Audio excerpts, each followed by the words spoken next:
Imagina que estás en una pensión sucia de Viena. Afuera, cae nieve. Adentro, un joven de 22 años duerme en una cama dura, con una manta raída y un cuaderno de bocetos bajo el brazo. Tiene hambre, tiene frío, tiene sueños que el mundo no reconoce, y odios que apenas empiezan a tomar forma.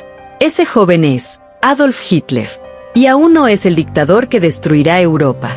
Aún no ha pronunciado discursos incendiarios ni ha caminado por pasillos del poder. Pero la semilla ya está allí, silenciosa, envenenada, creciendo. Esta es la historia de su origen. Una historia que nos enseña que los monstruos no nacen de un día para otro. Se forman. Y a veces, lo hacen en silencio. Adolf Hitler nació el 20 de abril de 1889 en Braunau am Inn, un pueblo austriaco fronterizo con Alemania.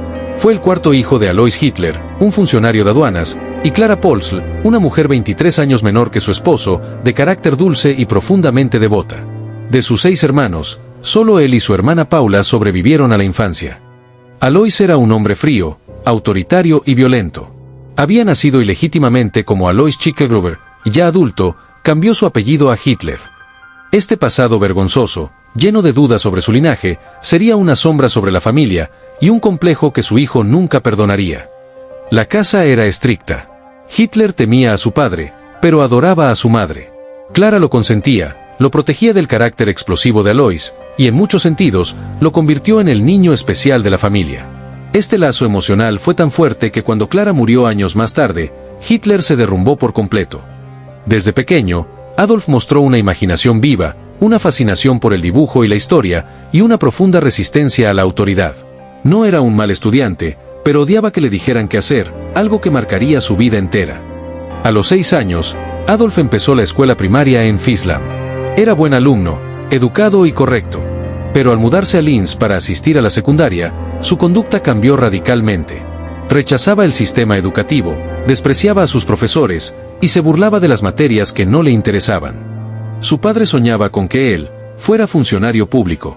Pero Adolf tenía otros planes. Quería ser artista, específicamente, pintor o arquitecto.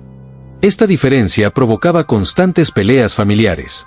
Alois, que veía el arte como una pérdida de tiempo, reaccionaba con insultos y castigos.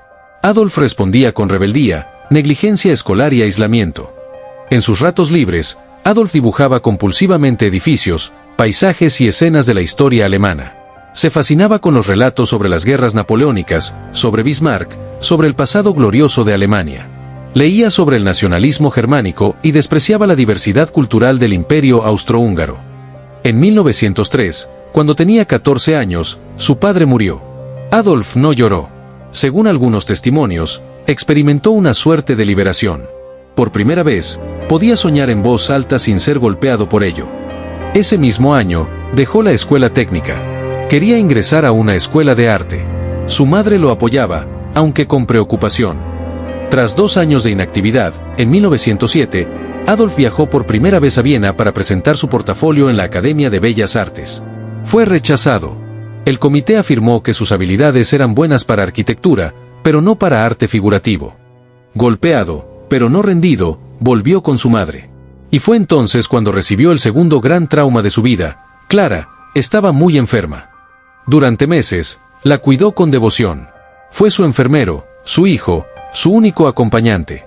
La muerte de Clara en diciembre de 1907 fue devastadora. Según el médico de la familia, el doctor judío Eduard Bloch, Adolf lloró como un niño, sin consuelo, sin orgullo. El dolor era real. Tras su entierro, Hitler regresó a Viena en 1908. No tenía estudios. No tenía trabajo. No tenía familia. Pero aún creía que podía ser artista. Volvió a presentarse a la academia. Fue rechazado de nuevo. Y esta vez, se rompió. Durante los siguientes 5 años, Hitler vivió en la miseria más cruda. Se alojó en albergues para indigentes, como el famoso Mannerheim. Dormía en literas comunales. Comía en comedores públicos. Vendía postales pintadas a mano. Se alimentaba mal, enfermaba con frecuencia, y cada vez hablaba menos con la gente. Pero mientras su cuerpo se marchitaba, su mente se llenaba de ideas peligrosas. Viena era un hervidero de ideologías extremistas. En los cafés y en los panfletos de la época abundaban los discursos antisemitas, el nacionalismo germánico y la paranoia social. Hitler, en su soledad, empezó a formarse como autodidacta fanático. Leía a autores como Lanz von Liebenfels y Karl Lueger, el alcalde antisemita de Viena. Se convenció de que la decadencia del imperio austrohúngaro era culpa de los judíos, de los marxistas y de los enemigos internos. Allí comenzó a forjar su cosmovisión racista, autoritaria, militarista y conspirativa. No tenía pareja, no tenía amigos, no tenía empleos reales. Su día consistía en pintar, caminar, leer y odiar. No salía por las noches. Evitaba contacto con mujeres. Algunos biógrafos han sugerido que pudo haber tenido conflictos con su sexualidad o una vida afectiva reprimida. Su única compañía era su propio resentimiento. Otro factor importante en esta etapa fue su relación con Austria. Hitler despreciaba la multiculturalidad del imperio, su débil estructura política, su burocracia y su falta de identidad alemana. Aunque era súbdito austriaco, se sentía alemán, incluso sin haber nacido allí. Eso generó un conflicto personal que lo llevó a rechazar sus documentos, evadir el servicio militar obligatorio y esconderse de las autoridades cuando fue llamado a filas. A finales de 1913, decidió huir de Austria y mudarse a Múnich, en Alemania. Allí quería empezar de cero. Tenía 24 años. Vivía en una habitación alquilada, sin muebles, comía pan con leche y aún vendía postales para sobrevivir. Era invisible, inofensivo, una sombra más entre miles de pobres. Pero en su interior ya no era el mismo. A los 24 años, Adolf Hitler era un fracaso absoluto según cualquier medida social. No tenía estudios, no tenía carrera, no tenía dinero, no tenía familia, no tenía pareja, no tenía patria. Pero había cultivado algo más poderoso y más peligroso. Una visión del mundo simplista, violenta y fanática. Ya no era el joven artista rechazado. Era un hombre que había convertido su dolor en ideología. Un hombre que buscaba redención, a través de la venganza. Y aunque aún nadie lo sabía, el siglo XX estaba a punto de pagar el precio de su resentimiento. Y así terminamos la primera parte de esta historia, la vida de Hitler antes del poder. Antes de la guerra, antes del partido nazi, antes de los discursos. Solo un hombre solo, roto, invisible, pero lleno de odio.